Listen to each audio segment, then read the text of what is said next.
আচ্ছা, দেখ। তো এটা মনে হয় অটাম 21-এ আসছে মনে হয়, হ্যাঁ। অটাম 21-এ। অটাম হবে। ঠিক আছে। তো এগুলো একটু দেখে নিস, এখানে দুইটা আছে, এগুলো করে নিস। তো এটা 5 মার্কস এর জন্য আসে, ঠিক আছে। এরপর আমরা দেখবো যে ফলস পজিশন অথবা রেগুলার ফলসি অথবা লিনিয়ার ইন্টারপোলেশন মেথড, ঠিক আছে। তো ফলস পজিশন মেথডটা একটা আইটারেটিভ মেথড, মানে এটার মতোই, মানে আগে যে মেথডটা করছি বাইসেকশন মেথডটার মতো অনেকটাই। তো আইটারেটিভ মেথড যেটাতে নন লিনিয়ার যে ইকুয়েশন গুলো আছে ওগুলোর রুট গুলো ফাইন্ড করতে, মানে ফাইন্ড করার জন্য ইউজ করা হয় আর কি মেথডটা। তো এই মেথডটা আমাদের একটা ইকুয়েশন দিছে, এই ইকুয়েশনে আমাদের কি 2 ডেসিমাল সংখ্যা মানে 0.2 ঘর পর্যন্ত যেতে পারবে ইউজিং ফল পজিশন মেথড। তো আমরা ফাংশনটা গিভেন ফাংশনটা লিখছি। এরপরে সেম ভাবে আগের প্রসেসটার মতোই দেখবো, যে এক্স এর মান 0 বসাবো, এক্স এর মান 1 বসাবো। এক্স এর মান 0 বসে দেখতেছি 4 পাইছি পজিটিভ ভ্যালু, এরপর এক্স এর মান যখন 1 বসেছি তখন নেগেটিভ ভ্যালু চলে আসছে। তো নেগেটিভ ভ্যালু চলে আসছে মানে আমার চলে আসছে এ এবং বি এর মান চলে আসছে, ঠিক আছে। তো এটা এ এর মান, এটা বি এর মান। কারণ এই দুইটা গুণ করলে আমাকে নেগেটিভ মান পাচ্ছি, মানে 0 থেকে ছোট মান পাচ্ছি। তো আমি এ এবং বি এর মান পাই গেছি। তো এ এবং বি এর মান পাওয়া যাওয়ার পর আমি সেম ভাবে ছক করব। হ্যাঁ, A, B, F of A, F of B, C, F of C. এই বাইসেকশনের মেথডের ক্ষেত্রে কি ছিল, আমরা মানে দুই ভাগ করছি। বাইসেকশন মানে কি, মানে দুই ভাগে তো খণ্ড করা, মানে দুই ভাগে খণ্ড করা। তো একটা হচ্ছে a + b/2। তো এটা মধ্যখানে যে অংশটা এটা নিছি। আর এটা হচ্ছে যেহেতু এটা ফলসি পজিশন মেথড, তো ওই জন্য এটার সূত্রটা, সি এর সূত্রটা হচ্ছে এটা, a * f of b - b * f of a / f of b - f of a। ঠিক আছে। এটা হচ্ছে এখানে সূত্রটা, আর এখানে হচ্ছে যে a + b/2। তো বাইসেকশন এবং ফলস পজিশন মেথডের মধ্যে এই দুইটা একটু চেঞ্জ আছে আর কি, বুঝছো। মানে এই দুইটা একটু ডিফারেন্স, আর বাকিগুলো সব সেম। তো সেম ভাবে এ এর মান বসায়, বি এর মান যেহেতু পাইছি এগুলো বসাবো এখানে।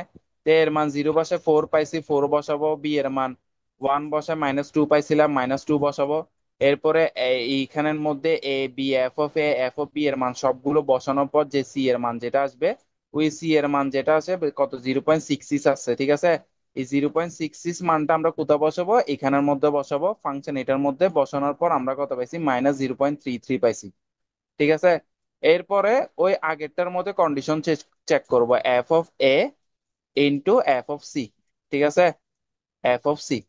তো এটার মান যদি কি হয়, নেগেটিভ যদি হয়, তখন কি হবে, b = c হবে। আর যদি পজিটিভ হয়, b = c। আর যদি পজিটিভ হয়, পজিটিভ হলে a = কত হবে, a = c হবে, ঠিক আছে। তো এখন এটা যেহেতু মানে এটা এবং এটা এই দুইটা গুণ করলে কত আসতেছে, নেগেটিভ আসতেছে না। যেহেতু নেগেটিভ আসতেছে ওই জন্য আমরা কি b = c হবে, মানে এখানের এই 0.66 যে মানটা আছে ওটা কোথায় মধ্যে যাবে, এটা বি এর মধ্যে যাবে, ঠিক আছে। b = c হয়ে যাবে। তো এভাবে করে সেম ভাবে বি এগুলোর মান এখানের মধ্যে বসাবো। বসানোর পর সেম ভাবে সি এর মানটা বের করব, ফর্মুলার মধ্যে বসাই। সেম ভাবে সি এর মান যেটা বের হবে সেটা কোথায় বসাবো, এখানের মধ্যে বসাবো। বসানোর পর যেটা আসবে ওটা বসা দিব, ঠিক আছে। এইভাবে করে আগাতে থাকবে, কতক্ষণ আগাবে, যতক্ষণ পর্যন্ত আমার কি পাচ্ছে, মানে টোয়াইস টাইম কি পাচ্ছে, মানে মানে সি এর ভ্যালুটা টোয়াইস টাইম পাচ্ছে।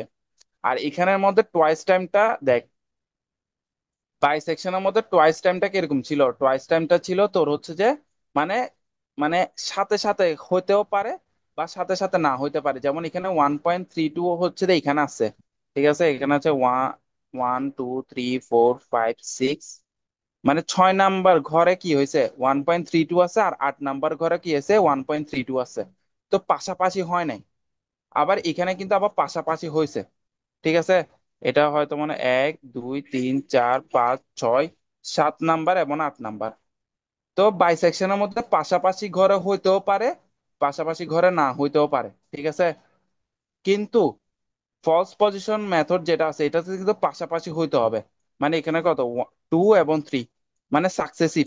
সাকসেসিভ মানে পাশাপাশি, মানে মানে ক্রম অনুসারে আর কি, ঠিক আছে। মানে ক্রম অনুসারে দুইটা কি হইতে হবে, ভ্যালু সেম হইতে হবে। যদি সেম হয় তাহলে আমার অ্যালগোরিদমটা মানে কি হয়ে যাবে, স্টপ হয়ে যাবে আর কি, টার্মিনেট হয়ে যাবে আর কি। বুঝছস? আর যদি ধর এখানে টু তে পাইছস, থ্রিতে কিন্তু পাইছস, থ্রিতে পাইছস হচ্ছে ধর 0.70 পাইছস। আবার ফোরে পাইছস যে চার নাম্বারে ঘরে পাইছস যে ধর 4 নাম্বার ঘরে পাইছস 0.60। তখন কিন্তু আবার তুই আবার বলতে পারবি না যে যে এখানে 0.60 পাইছি, আবার এখানে 0.60 পাইছি, তাহলে টার্মিনেট করে দিব না, তখন টার্মিনেট করতে পারবো না। তখন আমি আবার 5 নাম্বার ঘর বের করবো। তো 5 নাম্বার ঘরে যদি আবার 0.60 আসে, তখন কি হবে? 0.60 আসলে তখনই আমি কি করতে পারবো? টার্মিনেট করতে পারবো। বুঝছস? মানে ক্রম অনুসারে আমার মিলতে হবে। মানে সাথে সাথে ক্রম অনুসারে মিলতে হবে, না হলে মানে যতক্ষণ না পর্যন্ত মিলবে ততক্ষণ পর্যন্ত চালাইতে থাকবো আর কি। বুঝছস?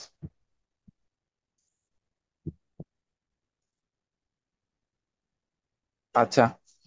তো এটা এটা কিন্তু অর দিয়ে আসে আর কি, মানে বাইসেকশনটা অথবা ফলস পজিশন, এই দুইটা মানে যে কোনো একটা আসে আর কি। ঠিক আছে, অর দিয়ে এটার সাথে এটা দে, নিউটন রাপসনটা দে। এমনে এটা বা এটা মানে ধর বাইসেকশন আসলে ফলস আসবে না, আর যদি ফলস আসে বাইসেকশন আসে না আর কি, এমন। এটা 5 মার্কসের জন্য আসছে। ঠিক আছে। এরপর হচ্ছে নিউটন রাফসন।